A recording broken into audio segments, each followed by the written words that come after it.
Welcome to Pablo Torre Finds Out. I am Pablo Torre, and today we're going to find out what this sound is.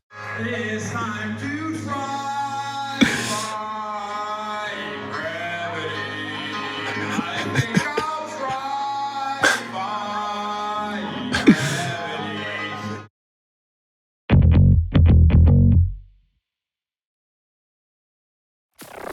I love when a guest has a notebook.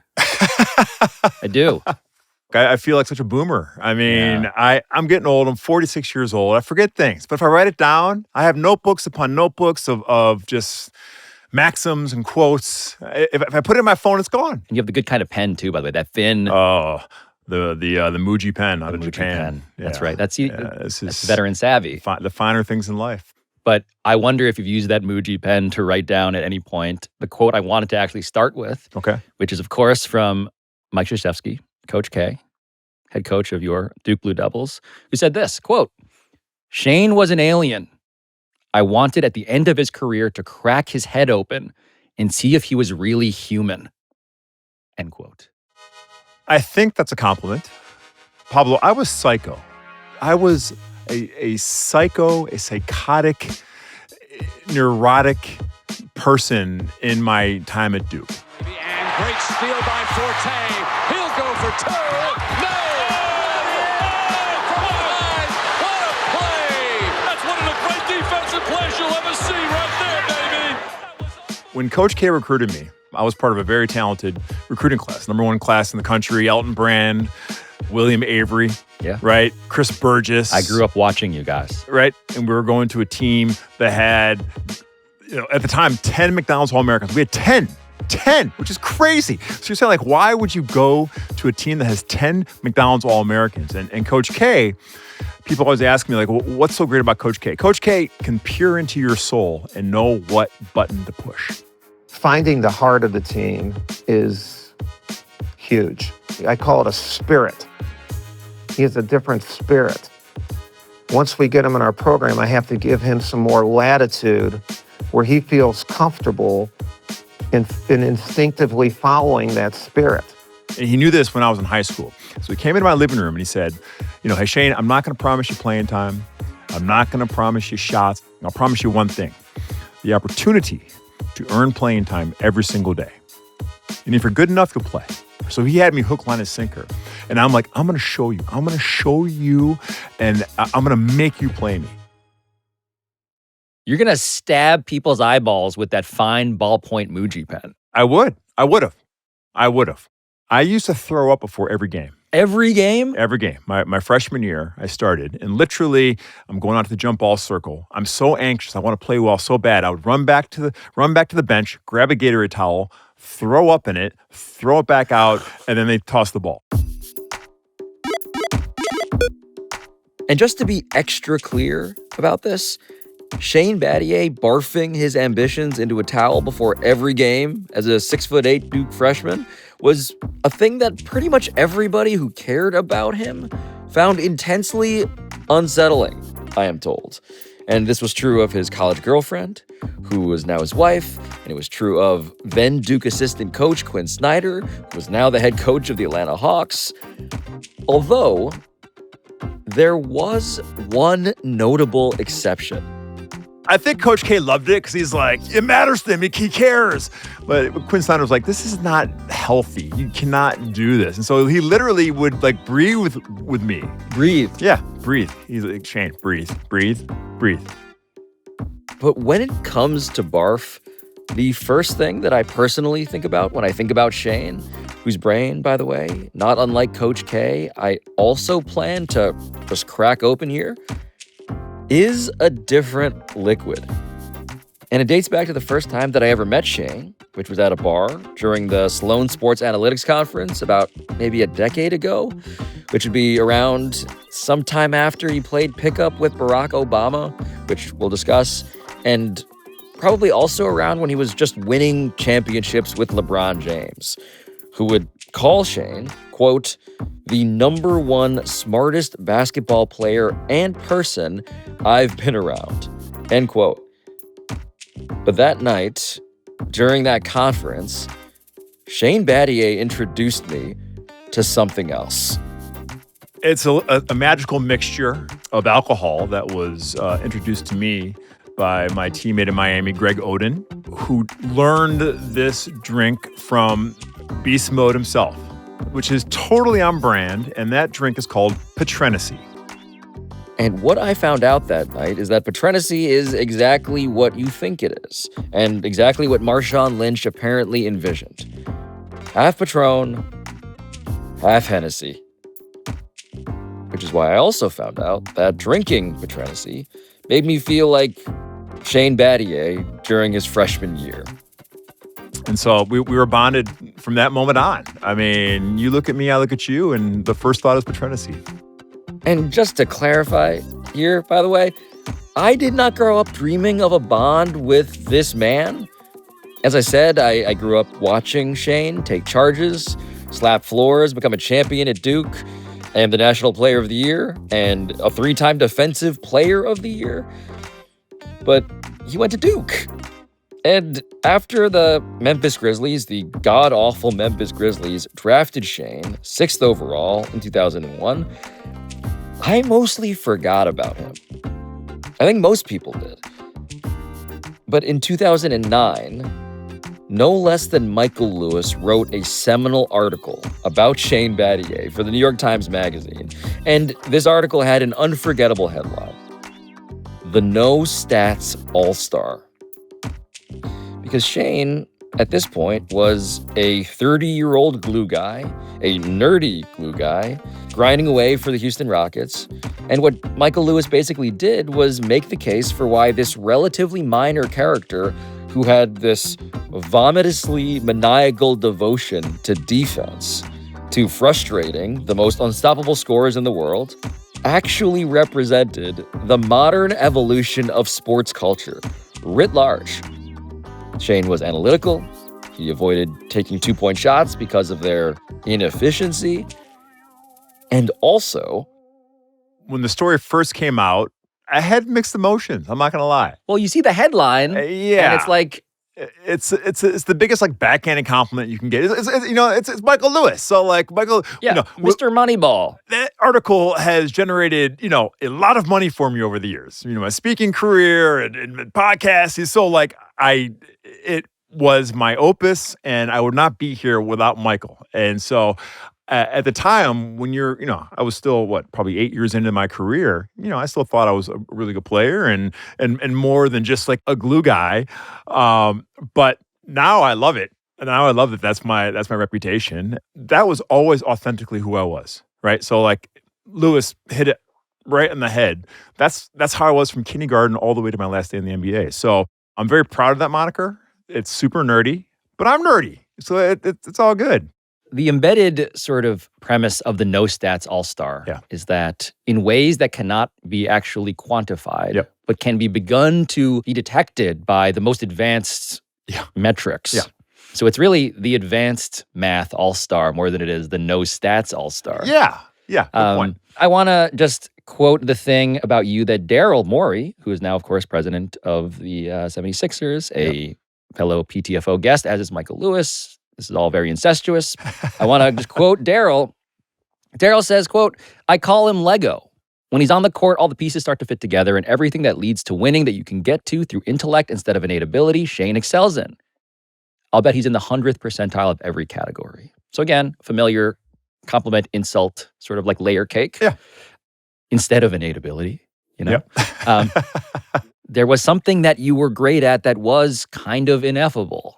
Give us the sort of like the gallery of people that Shane Battier had to puke into his towel to sort of contemplate defending. A house of horrors. And the best thing that happened to me my rookie year was I played 2-guard. So here I am out there. I'm guarding Iverson. I'm guarding Paul Pierce. I'm guarding Ray Allen. I'm guarding Kobe. The ball comes in. Kobe's got it. Above the 3-point line, taking a little bit of time. One dribble, pull up for the win. He's got it! And they kicked my ass my rookie year. But I learned, I learned so much. I learned angles. I learned how to use my height. I learned how to be physical. And that was the best instructor for me. And so, look, I took a great pride in catching all those guys. Carmelo. It's Carmelo against Battier. His defense has been a story. Battier's defense, that is, against Carmelo. Inside. KD. Drives on Battier, throws it down. Kevin Durant. You name it. I played against the greatest players of my generation, and I miss that anxiety. All right, guarding Kobe Bryant is fucking scary. I never will forget the feeling of getting on the bus at the Marina Del Rey Ritz. And it's like a 45-minute ride to Staples Center. And I'm just thinking to myself, shit, this guy's trying to embarrass me. Like, I know he's just, like, he's lathered right now. And he wants to score 80 points on me tonight. Like, and so, like, that anxiety was real, right? And so I call it productive paranoia. Instead of being, like, paralyzing, I use that to be like, man, I better know everything about Kobe that there is to know about him. And so I tried to learn and threw myself into the data analytics and just learn Kobe better than Kobe knew himself. Body on Kobe Bryant, following the game plan, the strategy, contesting every shot, not giving him a wide open look, fighting through screens. You talk about when he goes up, you go up as a defender. Doing an outstanding job of not surrendering an inch. Shane Battier says, hey, I stay the course. And it allowed me to stay in the game. And I understood, okay, I'm not going to stop these guys, but I can be a human yellow light and slow them down a little bit. And that was my only goal, just be the human yellow light.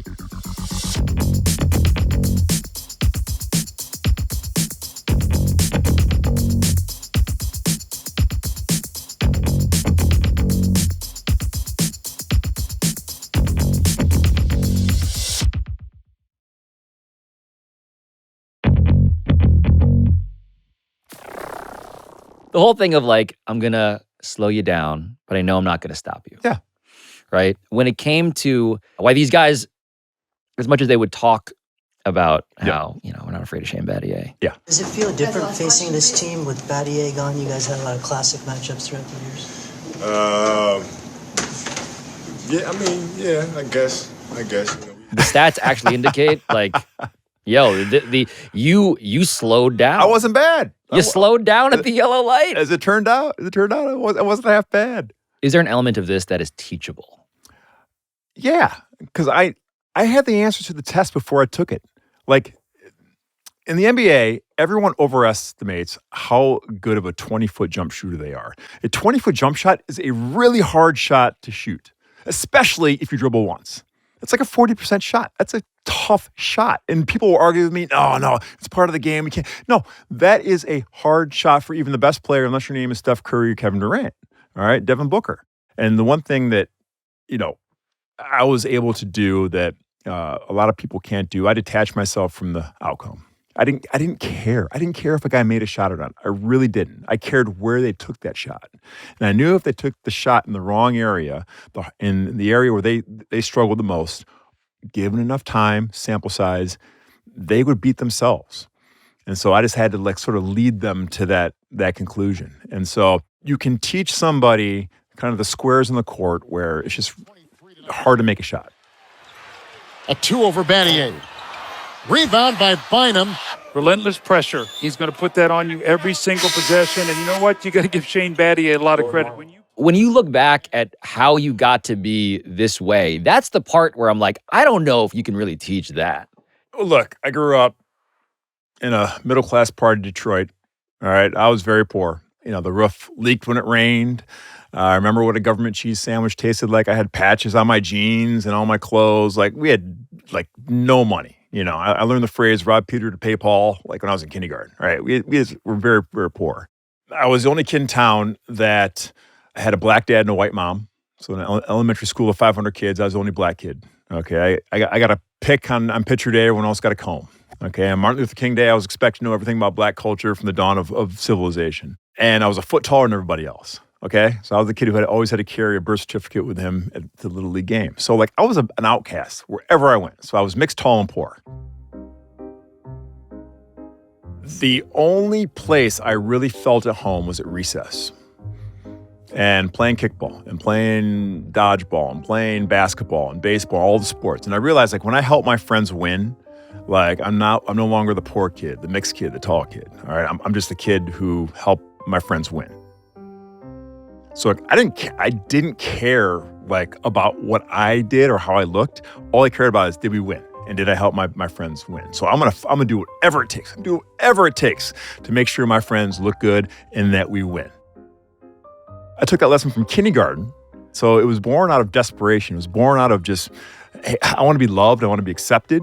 And that's what put the dog in me to just be just intense and paranoid and all those things. I find that a big learning that people hopefully have had about the nerd as a creature in American life is that the nerd can be among the most competitive people that you've ever imagined. Oh, yeah. The guy who, and again, this is me fact-checking as a journalist, the guy who had a subscription to Laptop magazine. I'm a gadget whore. But, There was a magazine called Laptop Magazine? Yeah. I mean, this is just depth that I'm obviously somebody who is, this is a judgment-free zone, but I didn't know there was a Laptop magazine. We share an insatiable curiosity. Yes. And that knowing your story, that was my secret power. I was so scared that the answer is out there. I just haven't found it yet. And so, I subscribed to Laptop magazine because they had all these new gadgets come out, and I said, oh shit, like maybe this could be the answer to change my life, right? Again, that was my superpower in the NBA. Like, I don't know how to guard Kobe Bryant. Like, well maybe if I learn this about him, like it'll help me. No, but the whole idea of winning over a room, right? Which is embedded in the premise of culture, which is to say that it needs buy-in. Yep. You need to convert people to the thing that you revere. Yep. How hard was that for you in these locker rooms? When I go to the Grizzlies, they had the lowest winning percentage of the 4 North American professional sports leagues. Okay? They had a 20 winning percentage. That's a good stat. They won 1 out of every 5 games in the history of their franchise. Okay? So you talk about a franchise that had no idea how to win. This is the Grizzlies. So we lose our first 10 games. We're on a bad team. I think we're 2-15. Their style has not been good. They have stumbled along the way. They have not had the productivity out of their scorers. They have been passive at the point. And they've lost 11 in a row. A lot of work to be done here in Memphis. We call the most overhyped, overused term in pro sports the players only locker room meeting. Oh God, it's the worst. I've been fascinated by this ritual. A lot. Why? Okay, so explain for those not familiar with why this is a thing. Please explain the thing. So a players only meeting only happens when you're getting heat from the media, the fans are on you. All right, look, you're not playing well. Okay, so all the movies, say, the captains, the veterans, they call a players only meeting. We're going to air our grievances and we're going to have a kumbaya moment, and that's going to propel us to better performance. Okay, and so during this particular locker room meeting, here I am, full of righteousness coming from Duke, the Coach K way. Yep. And I'm the first one to stand up and I say, I got to be honest, the veteran leadership on this team sucks. Very honest, very direct. And they said, hey, Duke boy, shut the up, go sit in the corner. Who are you? And I was just like, oh man, I did not read the room. It humbled me. And I realized man, I can't come in here guns a-blazing. Because there's kind of an ethos and a creed and kind of an unspoken locker room path you got to take to earn credibility. And I hadn't done that to that point. And so I shut my ass. I went to work, right? But I didn't become cynical. I didn't become jaded. I wouldn't allow that locker room to change me. So I kept working. And a funny thing happened. The guys who maybe were on the fence and didn't know how to act and how to win started to have winning attitudes and winning behaviors. And all of a sudden, you kind of feel the locker room kind of shift a little bit.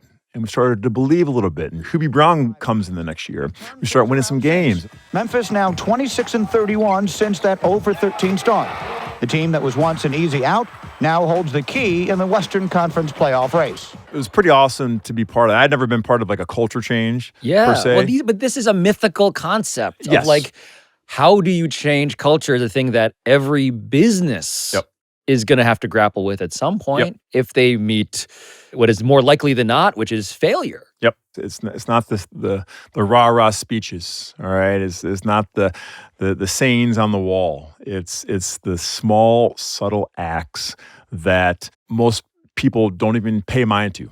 It's the unmeasurable. It's the unmeasurable.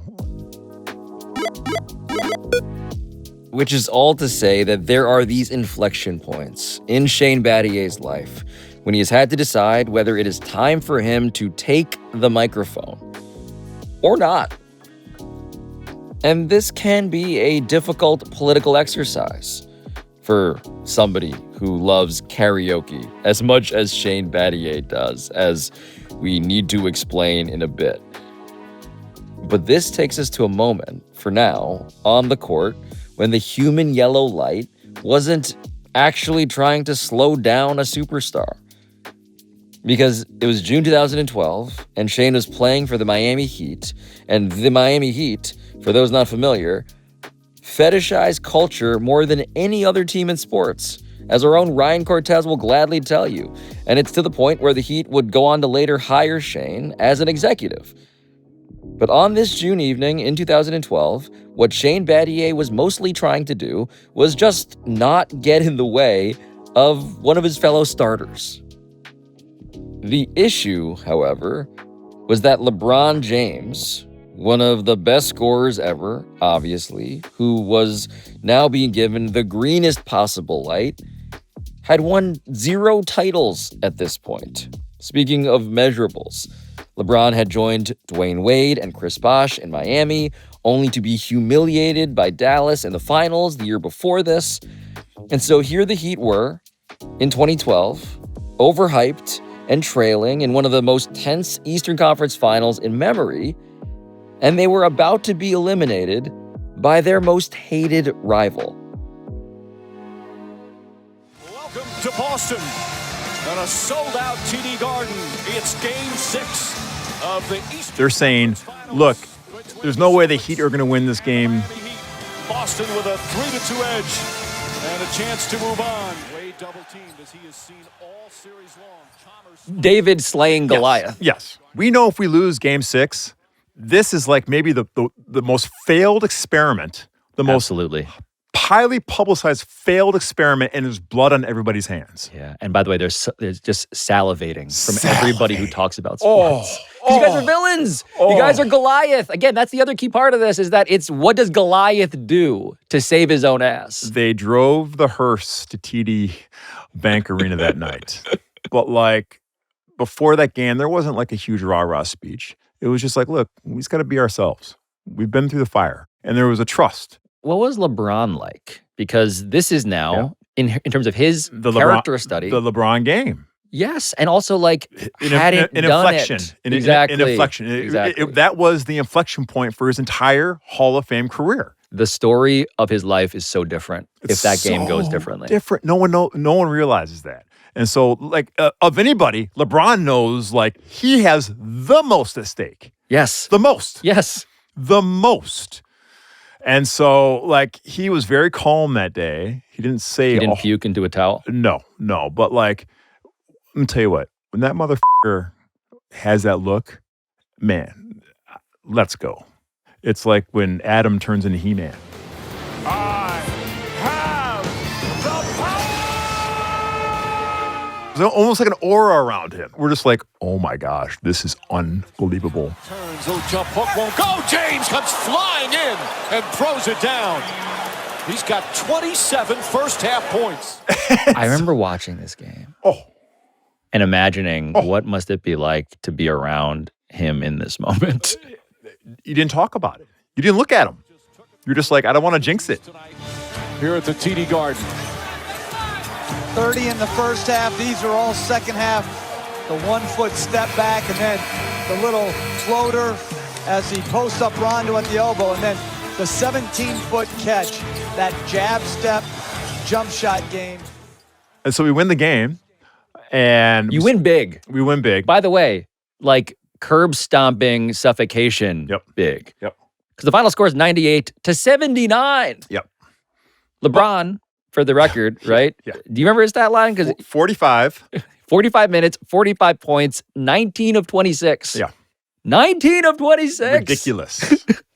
Also, by the way, 15 rebounds, throwing 5 assists, casually. I mean, that was the greatest game I've ever seen anybody play. It's a hard argument to beat. It was, given the stakes, given the gravity of the situation, given like the historical implications. Historical. We're going to be arguing Jordan versus LeBron forever. And this game is the reason why it's plausible. I'm always going with LeBron for a simple reason. Is it because you scored 8 points that game? LeBron did something twice that Jordan, I don't think, could have done once. He won 2 NBA titles with Shane Battier as a starting power forward. No way, Jordan. No way Jordan could have done that. As great as Jordan was, LeBron dragged me across the finish line. Right. The albatross had never been so heavy. And that's my story, and I'm sticking to it.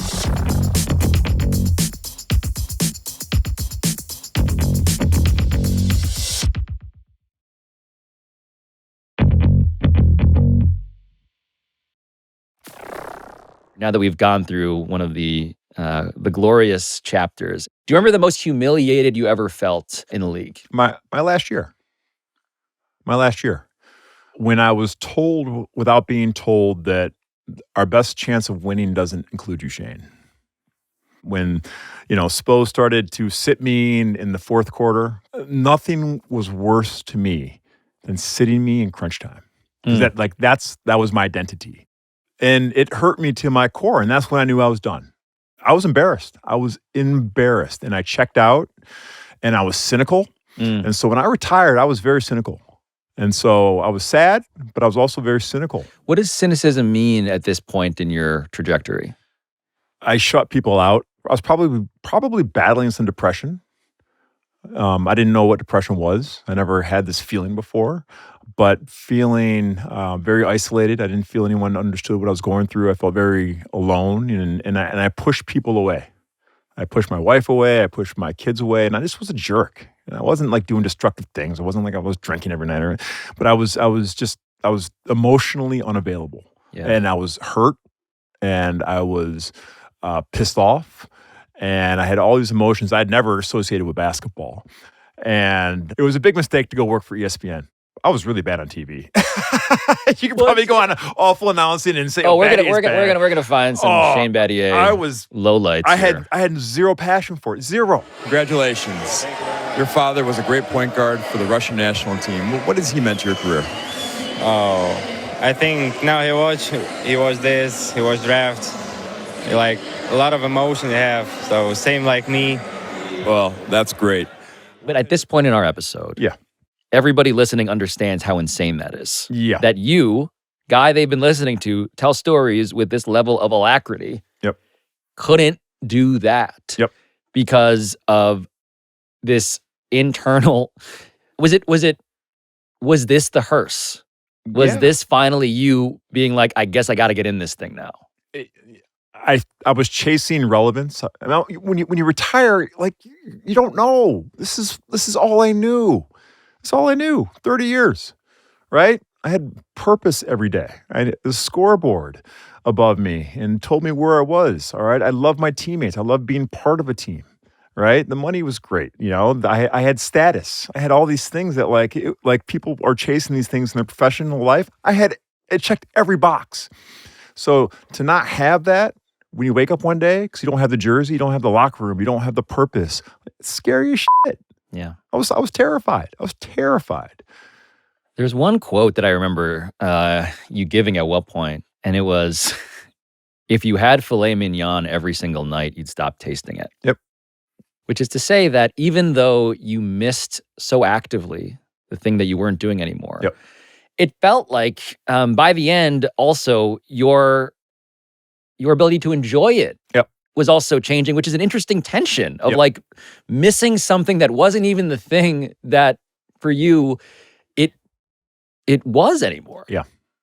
It's weird. It's a weird feeling. It was a weird time. I went through a lot of who am I? Who am I? My identity was so tied to basketball. It was tied to the no stat all-star stuff. Right. So like in a lot of ways, I felt like I was an actor in my own life. That I had to only take, like I couldn't turn it over. I couldn't take 2-point shots because I talked about it. No, literally. So I get it. So I felt like almost like I was playing this role of this guy. And we talk about authenticity, and I played it to the best of my ability. But I questioned, like, who the heck am I? What am I about? Like, what am I doing? What am I doing?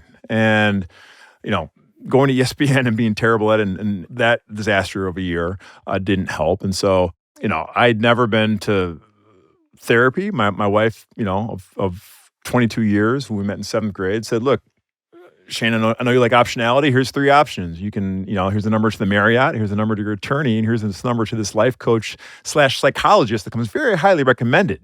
I said, Heidi, I'm a very smart man. I'm going to choose door 3. And so I had to unpack a lot of crap that I just didn't deal with because I was so driven. I was too busy throwing up. I was too busy grinding and just like pursuing whatever it was in the basketball career that I did not give time to, and like not healthy at all. I was not stable. Well, this is the other thing about like having a superpower in any way, right? Is that there is an implication that, man, look at this gift. But the more I learn about sports, the more I realize that extremity in any fashion also implies a certain imbalance if you're not extraordinarily careful. 100%. And I don't, would I do things differently? I don't know. That's the thing. I know it wasn't healthy. But like I never had a sports psychologist when I played because I was so scared of anyone getting inside this and taking away my superpower. Yeah. Which was like my IQ and my ability to read and react. I'm like, I don't need to be thinking. I don't need to be emotive here. I just need to be like a great defender and make open shots and like I'll deal with it later. The standard of success is not health. It is, are we winning? Are we winning? Am I still here? And so I don't know what I would have done differently. Did you get a sense that when you went to therapy that your psychologist was like, I know exactly the type of person you are? Or were they saying something that was... Yeah, I don't think I was out of the ordinary for a retired athlete. I think every athlete goes through some version of this, some form or fashion. And the longer you're in the game, the more work you got to do, right? And I describe it as, and I think this befalls any person of success, all right? But especially young people, entertainers or people who win the first third of their life, right? When you're identified as a young talent or even an old talent, you're told you're great, and if you show any vulnerability, guess what? We're going to take your dream and give it to that person because they don't show any weakness. So what do? You start building walls. You always have the answer. All right, you can't feel anything. You're bulletproof, right? So emotionally, psychologically, financially, sexually, like I got all the answers. I don't need any help. Give me space. Just give me a laptop, magazine, and some space. Yeah, I'll figure it out, and it's all good till it ain't, right? When you don't have that purpose and you don't have that support system of the locker room, and you're like, who the hell am I? Well, I've been doing it solo for so long that I don't know how to ask for help. I don't know how to, so like, and what you realize is it's all relationships. It's all relationships, and it's being authentic in your relationships and fostering those things. So like, that's what I would have done. I would have done a better job of fostering relationships and allowing people who I care about to help me along the way. When you talk about basically having these relationships, building a cabinet of people around you, I think about how you are also one of the very special, lucky people to have played basketball with a man who had his own cabinet. Yeah. What was playing basketball against Barack Obama like? I was actually on his team. And so first of all, to get the call to go to the president's birthday party. What's that call like? Unexpected. A call out of the blue. Hey, what are you doing this day? The president has requested you to play in his birthday pickup game. He's turning 49. Turning 49. And like, it was, Kobe was hurt by then, but it was Carmelo, Magic Johnson. I mean, it was like Alonzo Mourning, LeBron, D-Wade, Chris Paul, all like Hall of Famers. And so like the stuff a kid would do who loved basketball and had the power to invite everybody. Yeah. And here I am, some schlep. The coolest part was like getting in the SUV. Why were you invited? I don't know. Still to this day, I don't know. I don't know. They're trying to, bring some, I don't know, IQ to the game. I don't know. But I got to play this team. And, the defensive driving like Navy SEALs who drove us to the gym, that was badass. That was the coolest part. I mean, those guys were just bobbing and weaving. But we lose the first 2 games. And, President Obama says, guys, bring it in. As your commander-in-chief, I command you to not lose this last game. Were there hard fouls? Were there... There are no hard fouls, but there was definitely, they were blocking his shots. And I think the president appreciated that. He didn't want charity. That was part of it. He said that. He's like, I don't want charity. All right? I want everyone to play. We're here to win. All right? So he got a taste. He got a taste. And he hit the game-winning shot. And, he did? He hit the game-winning shot. He's like this this kind of squirrely left-hander. Oh, I've seen the footage. Yes. It's weird, but it goes in. It goes in, and he hit the shot, and he's walking around holding that thing up high. So it was an unbelievable day. The coolest, the funniest part was we're on the South Lawn having a barbecue. Birthday barbecue afterwards, and they got some hip hop playing, whatever, and all of a sudden, a Pony by Genuine comes on,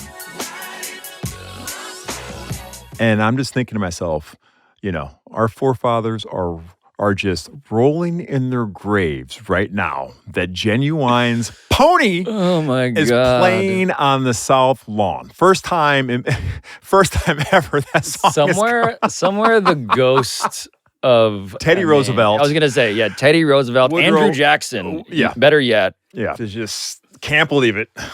Ride it, my pony. My saddle's waiting. Come and jump on it. If you're horny, let's do it. Ride it, my pony. How great's that? I mean, that's the American dream. It is the American dream. And my wife and I look at each other like, this is no one understands how wonderful this moment is. It's what we worked all these years for. Exactly. When you were summoned to the front of the class to explain Black history to everybody in Michigan, yes, you did not have the audacity to depict this image. One day, I dream of barbecue on the South Lawn, and we will play Pony, and we will all be merry.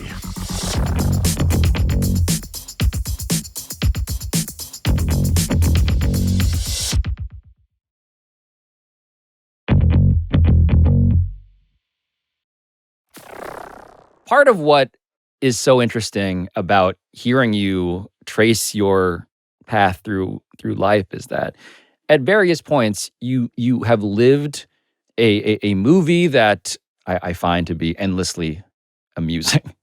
And one of the scenes that recurs is just you doing karaoke. First of all, who are you telling?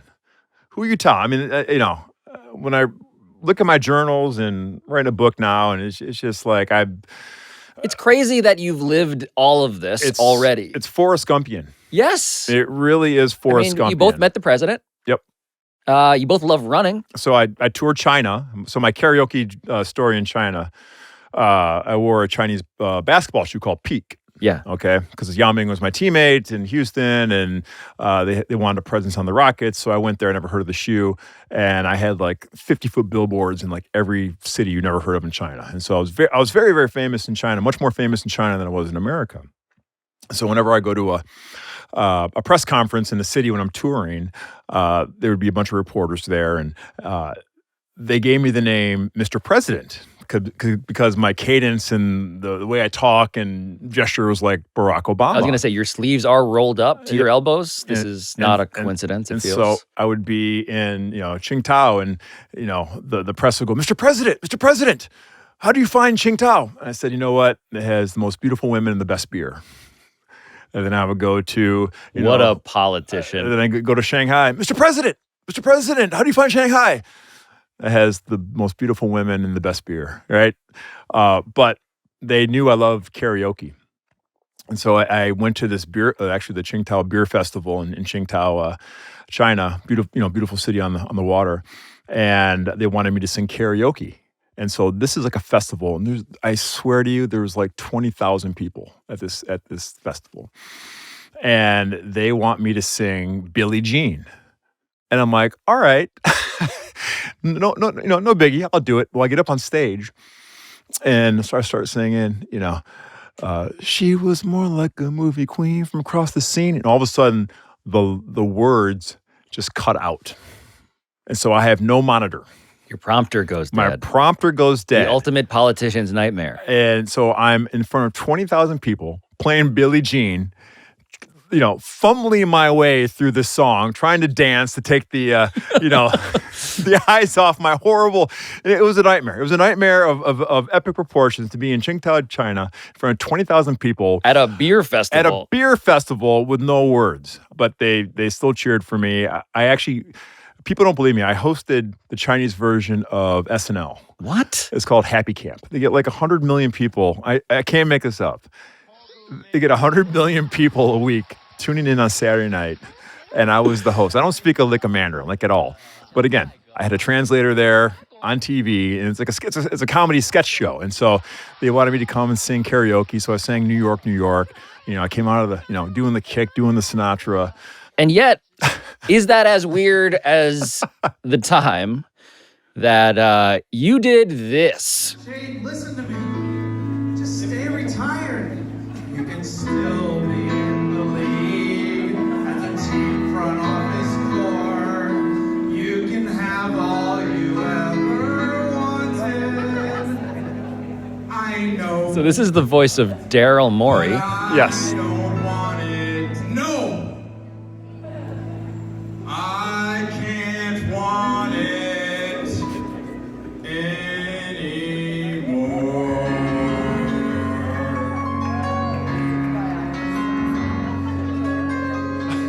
So Daryl as the Good Witch and Shane as Elphaba, I suppose. Yes, in this Elphaba. rendition of. Yes.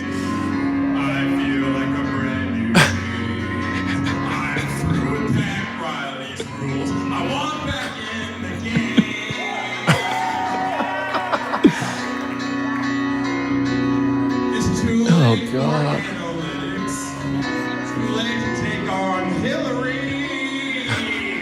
It's time to trust my instincts. Close my eyes and leave.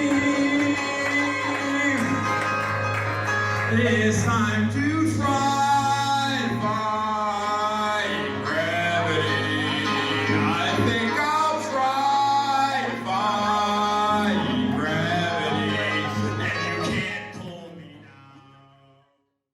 I mean, Daryl wearing a blonde wig and a dress, and you. I mean, when I say that you sang your heart out with a broom in one hand. Daryl Morey is a very close friend of mine. I wouldn't be here without him, what I learned from him. And he actually wrote that. He loves musicals. He loved musicals. So he and Ellen, his wife, rewrote the words to that and had an idea. So that was all Daryl's idea. And, I love that he put on the pink Linda dress. So that's an event called Karaoke that we held in Houston, held in Miami. It raises money for my foundation, the Battier Take Charge Foundation. We've given over $4 million in scholarships. It's a remarkable the last thing. decade. So it's for the kids. Daryl, on the one end, did you blackmail LeBron and D Wade to do Robin Thicke?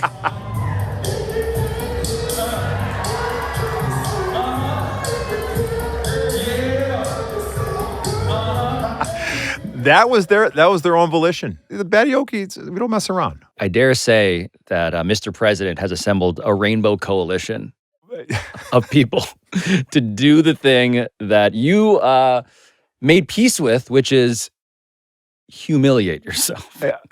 For a good cause, you can never humiliate yourself too much. That is also a thing that we here at Pablo Torre finds out that we believe in. Shane Battier, thank you for turning this podcast into a very happy camp. Pablo, you're my man. I can't wait to do Patreny with you. Oh God! When I see you next time. Oh God! I just felt the need for a towel.